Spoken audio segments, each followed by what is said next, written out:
Buenas tardes a todos nuestros seguidores en Facebook. Les damos la bienvenida a este espacio de debate académico que propicia derechoecuador.com. Yo soy Natalie Salazar Brito, editora de la revista judicial de Diario La Hora, y esta tarde tenemos el gusto de que nos acompañe el doctor Eduardo Estrella Vaca, fiscal de la Unidad de Violencia de Género de la Fiscalía Provincial de Pichincha. Doctor, muchísimas gracias por su compañía, y en esta tarde, abordaremos el tema de los delitos contra la integridad sexual, abarcando la temática de lo que es en contra de los niños, niñas y adolescentes.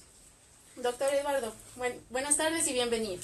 Muchas gracias, muy buenas tardes a todas las personas que están siguiendo este importante canal de análisis y debate de temas judiciales. Agradezco la invitación al Diario La Hora y con gusto vamos a discutir y ampliar conocimiento en estos temas. Bueno, doctor, iniciemos con la primera pregunta acerca de la temática que vamos a abordar. ¿Cuál es la diferenciación que existe entre los tipos penales de la violación, el abuso y el acoso sexual? Como simple acotación, me gustaría aclarar que tanto en el tipo penal de la violación como del abuso sexual existe la aclaración explícita de que en el delito de violación, por ejemplo, existe la penetración, lo que no en el tipo penal del abuso sexual, y en el tipo penal del acoso sexual esto queda en el aire, no se aclara si es que existe o no existe penetración, sino que se habla únicamente de un favor de carácter sexual. ¿Nos podría aclarar al respecto? Claro, en realidad son tres tipos penales distintos que, si bien es cierto, son parte de lo que son los delitos contra la integridad sexual y reproductiva, delitos de violencia de género.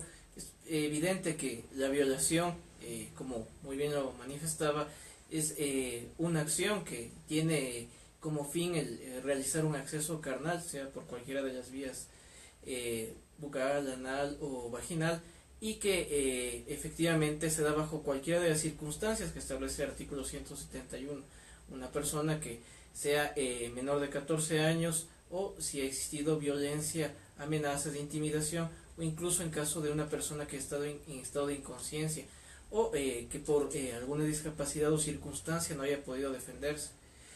Totalmente distinto es el abuso sexual, que para que se dé, como lo establece el artículo 170 del Código Orgánico Integral Penal, tiene que darse algún acto de naturaleza sexual y estableciéndose, claro, sin que exista este acceso, acceso carnal, esta penetración, que ya estaríamos en el tipo penal de violación.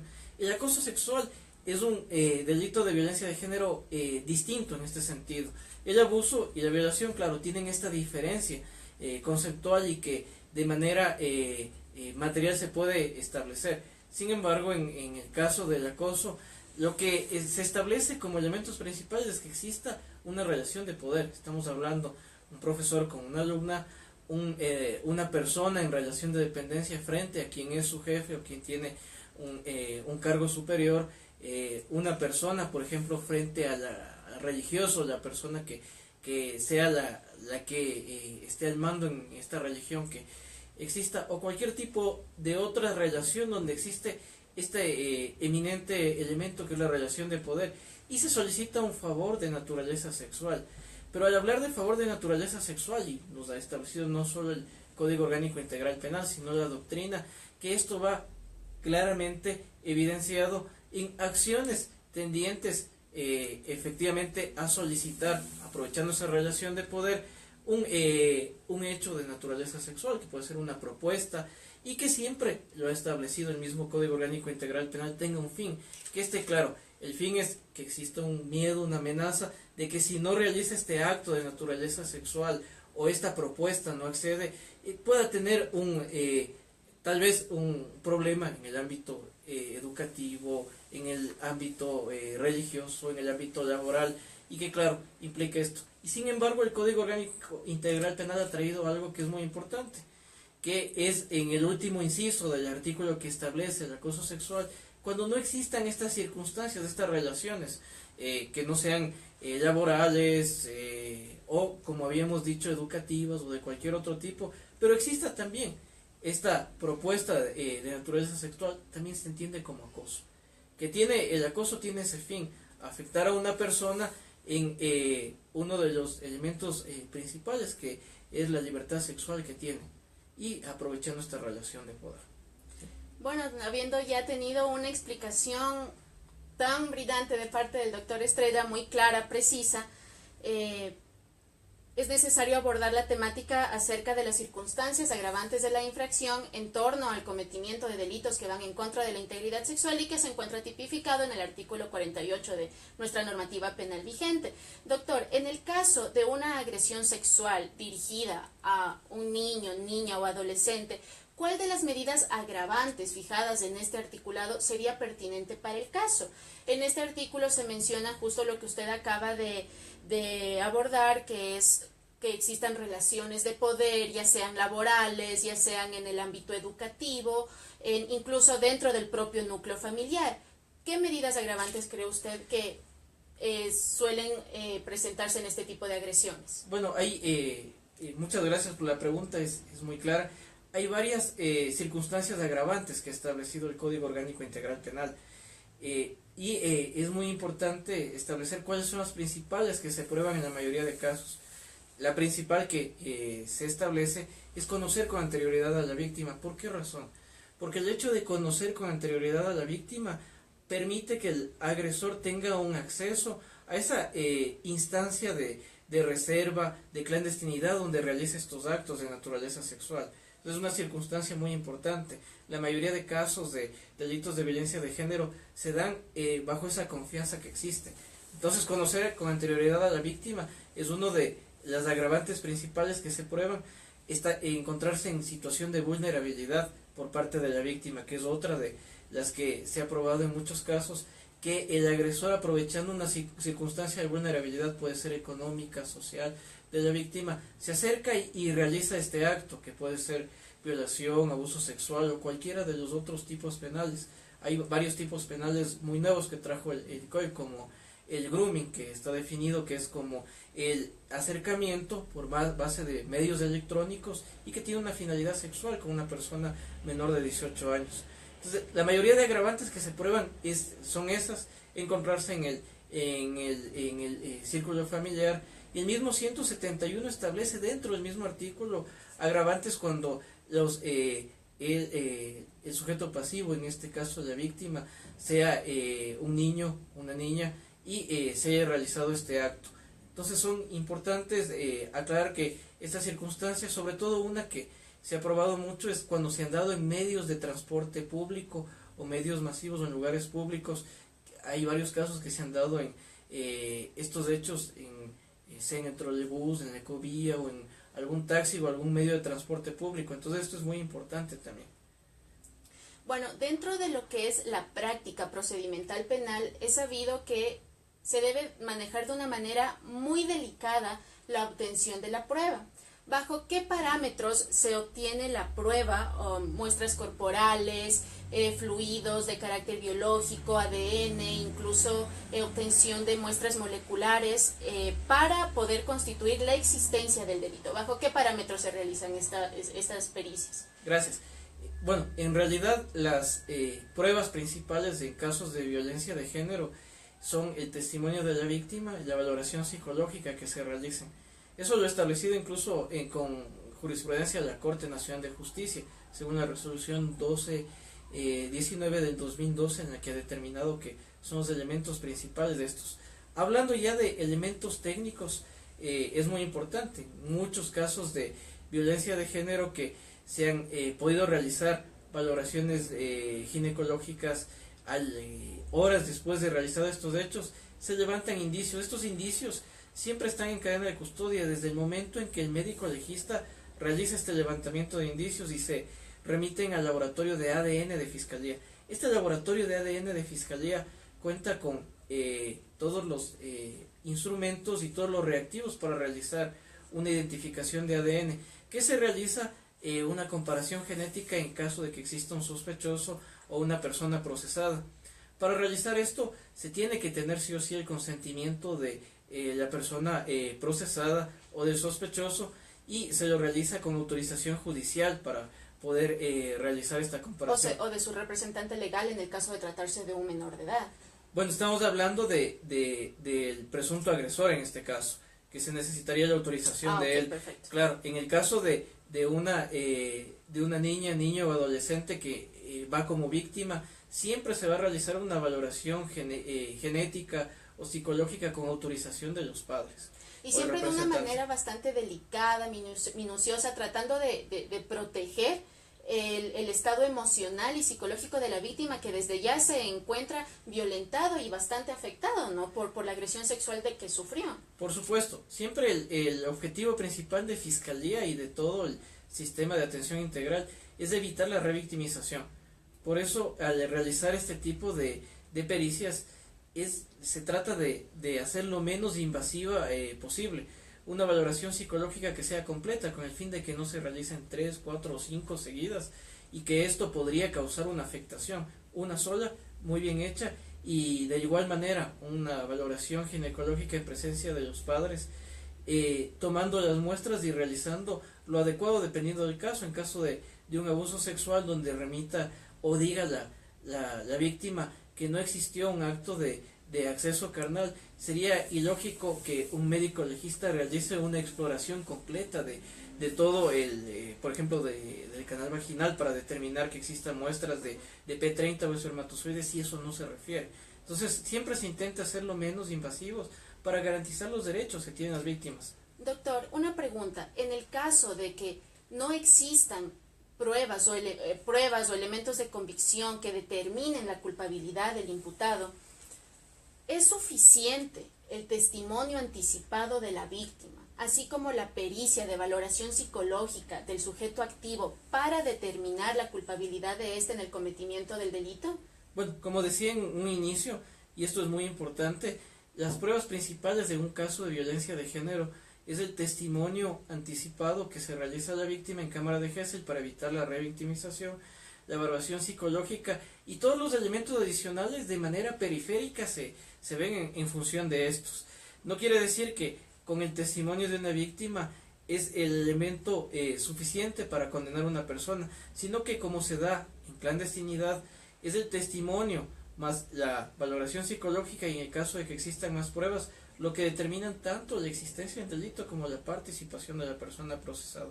No en todos los delitos de violencia de género se tienen muestras biológicas o se tienen algún indicio adicional. De hecho, hay delitos que se denuncian después de 5 o 10 años, que existen un montón de casos. Entonces, en este sentido, tenemos que basarnos mucho en la prueba técnica y lo que ha establecido la Corte Interamericana. Claro, la Corte Interamericana ha establecido que en este tipo de delitos es importante la prueba indiciaria que se pueda obtener, y esta prueba indiciaria puede llegar al convencimiento de un tribunal y establecer una sentencia. Doctor, en los delitos contra la integridad sexual, ¿cuáles son los elementos de convicción y cuáles son los elementos probatorios? Bueno, al hablar de elementos de convicción, estamos hablando de elementos probatorios de dos etapas distintas. Así es. Los elementos de convicción se presentan hasta la audiencia preparatoria y de evaluación, y son todos los que se recopilan durante la investigación y la instrucción fiscal. Que estos, claro, llegan a convertirse en pruebas, por supuesto, en el momento en que se llegue a una audiencia ante un tribunal de garantías penales y se presenten ya en la plenitud, que son los testimonios mismos de los peritos, tal vez de la propia víctima, de testigos, de agentes investigadores, que antes, en la etapa preparatoria, lo que se hacen es ver exactamente cuál es el ámbito periférico de lo que establezcan. Entonces, va a depender mucho de la etapa.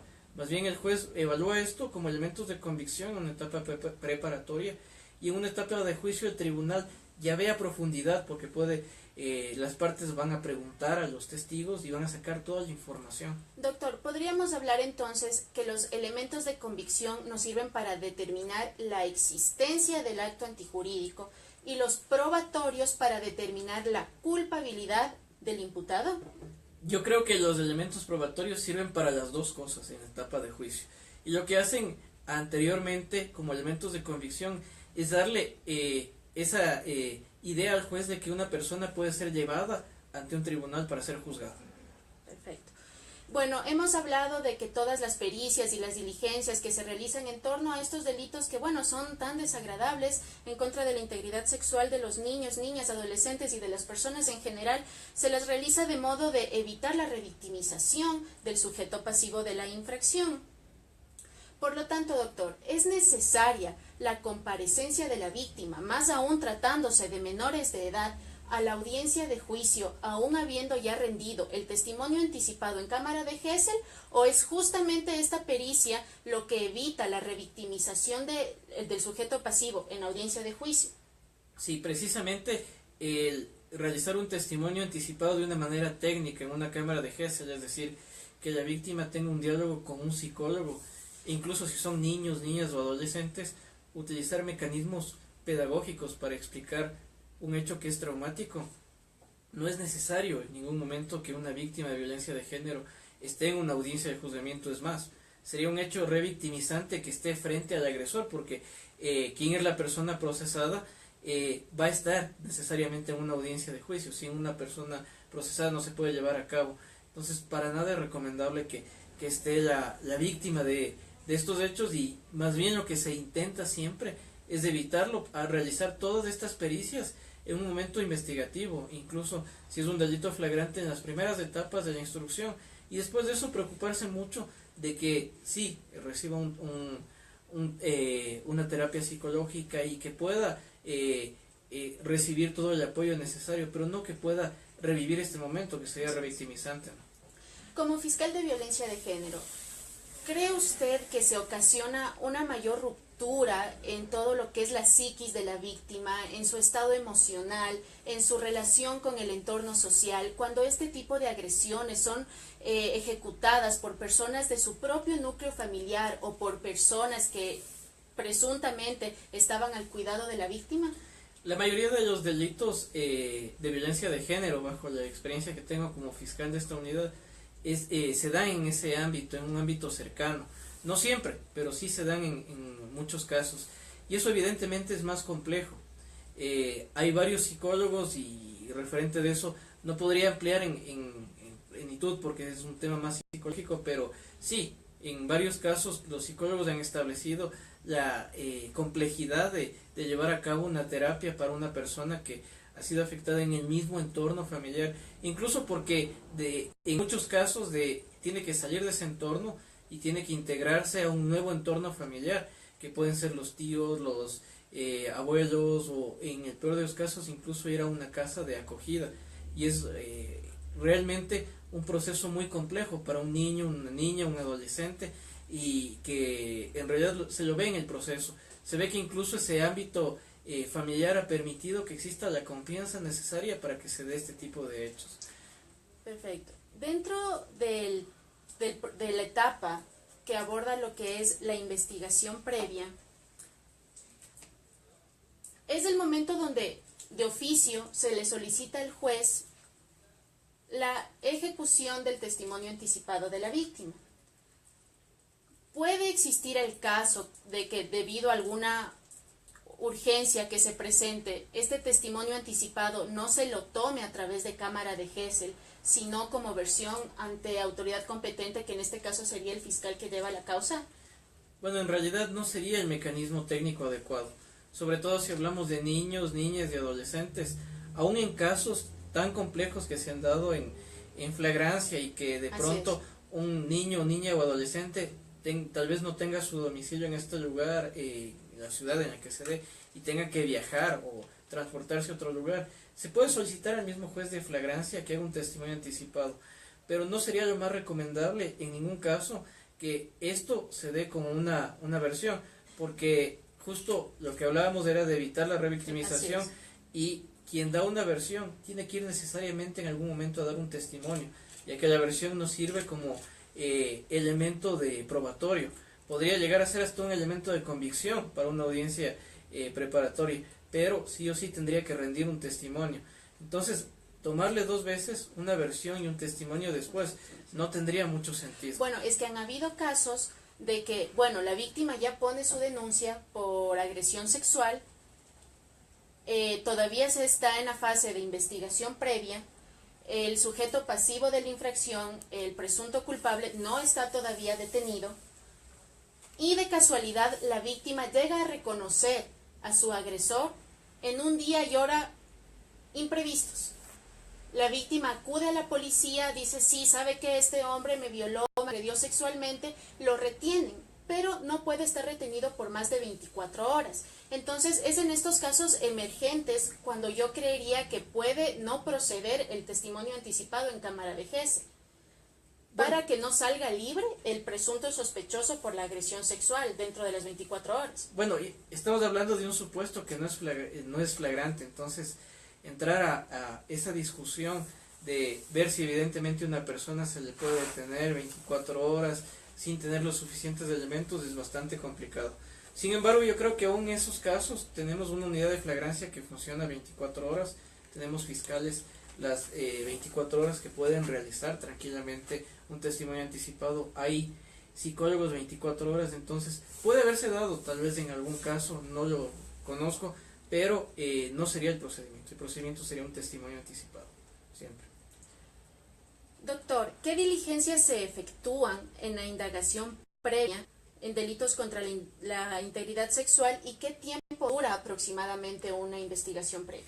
Bueno, una investigación previa, como nos establece el Código Orgánico Integral Penal, puede durar hasta un año, pero en sí, lo importante de estas investigaciones, sobre todo en delitos de violencia de género, es realizar los elementos más valorables dentro de investigación lo más pronto, ya que una víctima no puede después de un año rendir un testimonio, sino es evidente que lo principal es realizar el testimonio anticipado, la valoración psicológica, ya que hay víctimas que incluso después de unos meses, unas semanas, están en una terapia en la que no tienen que ser revictimizadas. Así que eso es como lo más importante. La duración va a depender mucho de la investigación que se pueda realizar. Hay casos que se tendrá más indicios que permitan establecer una investigación más rápida y va a haber casos que van a ser más complejos. Doctor, y en el caso de la instrucción fiscal, ¿qué duración tiene esta etapa procesal? Ya cuando se inicia un proceso, si no es flagrante, puede durar hasta 90 días. Va a depender mucho del tiempo que el fiscal solicite para completar la investigación y el tiempo que la defensa requiera para hacer sus mecanismos de defensa. Y un caso flagrante son 30 días. Doctor, y en caso de la reparación integral, que es una garantía constitucional y que también se la prevé en nuestra normativa penal, eminentemente constitucionalizada también, ¿cree usted que en este tipo de delitos de agresión contra la integridad sexual se llegue a reparar por completo el daño ocasionado a la víctima, tanto el daño material como el inmaterial? Bueno, en realidad el hacer una apreciación así en general es bastante subjetivo de todo esto, ya que habría que ver el caso en específico para saber exactamente cómo se dio la reparación en función de los hechos. Sin embargo, puedo decir que en los casos que se han visto han existido reparaciones tanto materiales como el tribunal ha determinado en muchos casos circunstancias de reparaciones inmateriales que han sido muy importantes y que Fiscalía ha manejado eso durante las audiencias de juzgamiento y ha solicitado que pueden ir desde terapias psicológicas hasta establecer ciertas circunstancias que van a mejorar la vida de las víctimas. Pero hablar en general es muy complejo. Por caso en específico habría que mencionarlo. Pero sí ha habido un avance, existe un avance muy importante en lo que es reparación integral. Bueno, doctor Estrella, le quedo muy agradecida por su participación, por habernos acompañado en este espacio académico que es para todos nuestros seguidores. Les agradezco también a todos quienes nos acompañaron y les invito a seguirse uniendo a este espacio académico que va direccionado para todos los estudiantes de Derecho, para todos los abogados y para el público en general, para que estén mejor informados de lo que es la vida jurídica de nuestro país. Una buena tarde a todos.